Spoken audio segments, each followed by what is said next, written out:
नमस्कार दोस्तों, हमारी आज की इस कहानी का नाम है सिंदूर। रीना सर्विस करने वाली बहू है। वो एक कंपनी में बहुत बड़ी पोस्ट पर है और उसे तो सफरने का शौक नहीं है। यह शादी से पहले भी शादी में रहती थी। उसे ससुराल में ज़्यादा रहने का मौका नहीं मिला क्योंकि घर से दूर दूसरे शहर में उसकी और उसके पति की नौकरी होने की वजह से कम ही वह ससुराल जा पाती थी। वो हमेशा ही ऑफिस के कामों में उलझी रहती। ना तो सजने संवरने का समय था, ना ही शौक। बिल्कुल साधारण सी रहती थी। उसे घर में भी शादी में रहना पसंद था। वो हमेशा घर में आती तो टॉप और लोअर पहन लेती थी और ऑफिस जाती तो उसकी अलग यूनिफॉर्म पहनती थी, जिससे उसे शर्ट पैंट के साथ कोट पहनना होता था। उसमें केवल वो पतली सी चैन पहन कर जाती थी और एक हाथ में घड़ी, दूसरे हाथ में कंगन। सिंदूर की बात ही छोड़ो, वो गलती भी थी तो उसके ऊपर बाल रख लेती थी। उसका सिंदूर भी नहीं दिखता था। उसका पति जानता था कि जेवर, सिंदूर, बिंदी के बिना भी मेरी पत्नी सुहागन है। मैं कुछ कहूँ तो रीना का भी पति रहूंगा। क्यों पहनने ओढ़ने के लिए बातें करना। वो कभी नहीं टोकती। यही रीना की आदत में हो गया। जब कोई त्योहार होता तो वो पूरे नियम कायदे से करती, लेकिन अचानक कोई देख ले तो कह पाए कि ये रीना शादीशुदा औरत भी है। एक बार की बात है, उसकी सास को आना था। वो पुराने विचारों की थी। उन्हें लगता था कि बहू के घर में बहू जैसे रहना चाहिए, लेकिन रीना को साधारण सा रहने की आदत थी। जब रीना ऑफिस से घर पहुंची तो सासू माँ पहुंच चुकी थी। रीना ने ऑफिस से लौटते से ही सासू माँ को देखा कि बहू तो सिंपल लग रही है। उसे पहुंचते ही सासू माँ के पैर छुए और वो तुरंत ही फिर सोकर सलवार सूट पहन लिया और किचन में काम में लग गई। सासू माँ आई थी। चाय पानी पीकर खाने की तैयारी में लग गई। तभी सासू माँ ने कहा, अरे रीना, तुम तो कहीं से सुहागन जैसी दिखती ही नहीं हो। ना तो बिंदी, ना ही सिंदूर, ना ही मंगलसूत्र। सासू माँ अपनी बहू से कहती है। तब रीना ने अपनी सास को जवाब दिया, मम्मी जी, ऑफिस जाती हूँ, रोज रोज ये सब कहाँ करूँगी। बिछिया पायल चूड़िया रोज तो नहीं पहन सकती। इतना घर में आकर रोज रोज कौन पहनता है। तब सासू माँ ने कहा, अरे बहू, ये नए जमाने के चोचले हैं, बस पहनना ना पड़े। ये हाथ तो देखो कैसे डंडा जैसे लग रहे हैं। रीना के हाथ में सिंपल सा कंगन ही था और दूसरा हाथ ही खाली था। उसे घड़ी उतार कर रख दी थी। ना गले में मंगलसूत्र था, ना ही मांग में सिंदूर दिख रहा था। इतना देखते ही सासू माँ बोली, बहू, कितने भी आगे बढ़ जाओ, एक औरत के लिए थोड़ा बहुत श्रृंगार तो जरूरी है। एक औरत लगे भी तो वह शादीशुदा है। तुम लोग नए जमाने के हो, पर मांग में लंबा सिंदूर ना लगाकर थोड़ा बहुत तो सुहागन के लिए लगा लो।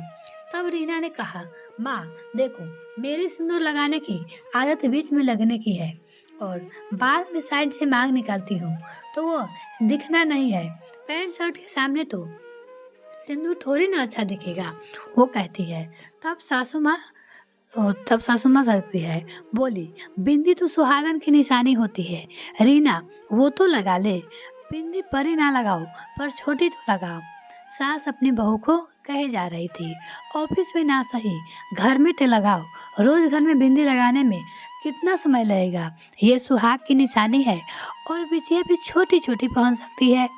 पतले पतले छल्ले जैसे ही पहन रहो, क्या हो जाएगा, मुझे से थोड़ी ना दिखेंगे। पर रीना की सासू माँ की बात बुरी लग रही थी क्योंकि ऑफिस से आने के बाद वो थक चुकी थी। कभी उसने अपने लिए ये सोचा भी नहीं था कि तब उसने कहा, मम्मी जी, कहना आसान है, ये सब करो, इसके लिए मेरे पास समय ही नहीं रहता कि मैं ये सब लगाने की सोचूं। रविंद्र को पता है कि मुझे दिखाना रहना नहीं आता और ये सब ना पहनकर मैं रहूंगी तो उनकी पत्नी ही हूँ। इसके बाद उसकी बात सुनकर सासू माँ ने अपनी बहू रीना से कहती है, बहू, पहनना ही तो है तो बहाना है कि समय मिलता है, पर ये सोचो कि अगर चेहरे पर बिंदी, चूड़ी या मंगलसूत्र पहने तो पति की उम्र के साथ साथ शादीशुदा जिंदगी पे भी सकारात्मक प्रभाव पड़ता है, इसलिए इसे पहनना चाहिए। फिर अनमने मन से सासू माँ के कहने से उसने लंबा सा बीच मांग कर ली और बिंदी भी लगा ली। फिर वो काफी सुंदर लग रही थी और वो बिल्कुल बदली हुई लग रही थी। उसने खुद को जब आईना में देखा तो अपने आप को काफ़ी सुंदर महसूस किया। फिर मम्मी जी ने से पूछा, अब तो ठीक लग रही हूँ। फिर सासू माँ ने कहा, अब लग रही हो ना मेरी बहू। और नजर उतारते हुए बोली, मेरी बहू अब सुंदर सलोनी लग रही है। और वो थू थू करके बलैया उतारती है। उन्होंने उसके सिर पे प्यार से हाथ फेरा। उसे बहुत अच्छा लगा। अब उसने तुरंत सासू माँ के पैर छू लिए। आज उसे भारतीय की झलक दिख रही थी। इस तरह वो संस्कार देखकर सासू माँ फूली ना समाई। उन्हें लगा कि पढ़ी लिखी बहू के साथ मेरी बहू तो संस्कारी भी है। तभी उसे गले से अपनी बहू को लगा लिया। आज जब वो गले सासू माँ के लगी तब उसने कहा, मम्मी जी अब तो हमेशा ध्यान रखूंगी, बिंदी और सिंदूर घर में तो लगा ही लूँ। फिर उसने कहा, मम्मी जी आप तो जानती हैं कि सुबह से कितना काम रहता है, ऊपर से ऑफिस जाना, फिर शाम की घर की दिनचर्या, मैं क्या करूं, बहुत थक जाती हूँ।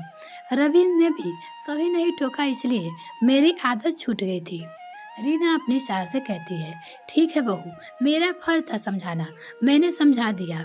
मुझे खुशी हो रही है कि तुमने मेरा कहना मान लिया। मैं जानती हूँ बहू तुम त्योहार और श्रृंगार तो करती होगी, पर इस तरह रोज बिंदी और सिंदूर लगाने से चेहरे की रौनक और बढ़ जाती है। अब देखना कि रविंद्र तुम्हें इस तरह देखकर कितना खुश होगा। उसकी नजरें भी नहीं हटेगी। जब शाम को ऑफिस से तुम आई थी तभी देखो अपना चेहरा और अब देखो अपना चेहरा, कितना अंतर लग रहा है। अब लग रही हो ना मेरी बहू।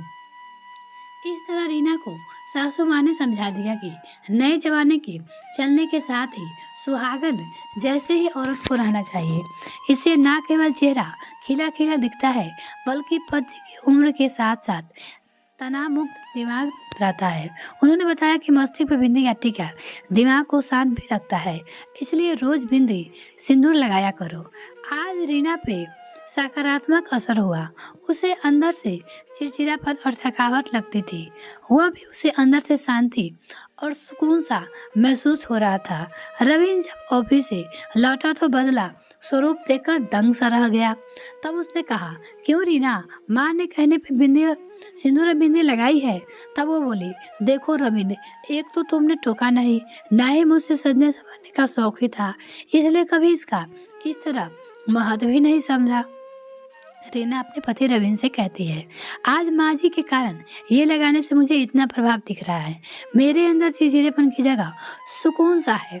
तब सासू माँ ने कहा, बेटा रविंद्र देख, तो मेरी रीना बिल्कुल ही अलग लग रही है ना, बिल्कुल भारतीय नारी, सुहागन जैसी। सासू माँ अपने बेटे से कहती है। तब रविंद्र जी उसे देखकर मुस्कुरा दिया। अब रीना जब भी मुंह हाथ धुलती तो क्रीम के बाद बिंदी और सिंदूर लगा लेती। इस तरह सुहागन जैसे वो घर में रहने लगी। दोस्तों, आजकल की व्यवस्था को देखते हुए सर्विस वाली बहू औरतें नए जमाने के साथ चल रही है। वैसे भी संस्कार और पहनावों को ध्यान रखना चाहिए, ना कि हम पूरी तरह पाश्चात्य संस्कृति को अपनाएं। कुछ तो उस पर ध्यान देना चाहिए। इस तरह में आज की पीढ़ी को भारतीय रीति रिवाज के साथ साथ भारतीय संस्कृति को अपनाने की प्रेरणा देना चाहिए। बिंदु सिंदूर ही भारतीय नारी की प्रमुख गहना होते हैं। यह निश्चित ही लगाना चाहिए, इससे सकारात्मक असर भी पड़ता है और यह अवश्य लगाना चाहिए। मिलते हैं फिर नेक्स्ट वीडियो में, तब तक के लिए bye. Thanks for watching this video. यह वीडियो आपको कैसी लगी कमेंट सेक्शन में लिखना ना भूले। अगर तक चैनल को सब्सक्राइब नहीं किए हैं, प्लीज़ चैनल को सब्सक्राइब कीजिए, साथ में बेल आइकन प्रेस करते हैं ताकि मेरी और वीडियो का नोटिफिकेशन सबसे पहले आपको मिल सके।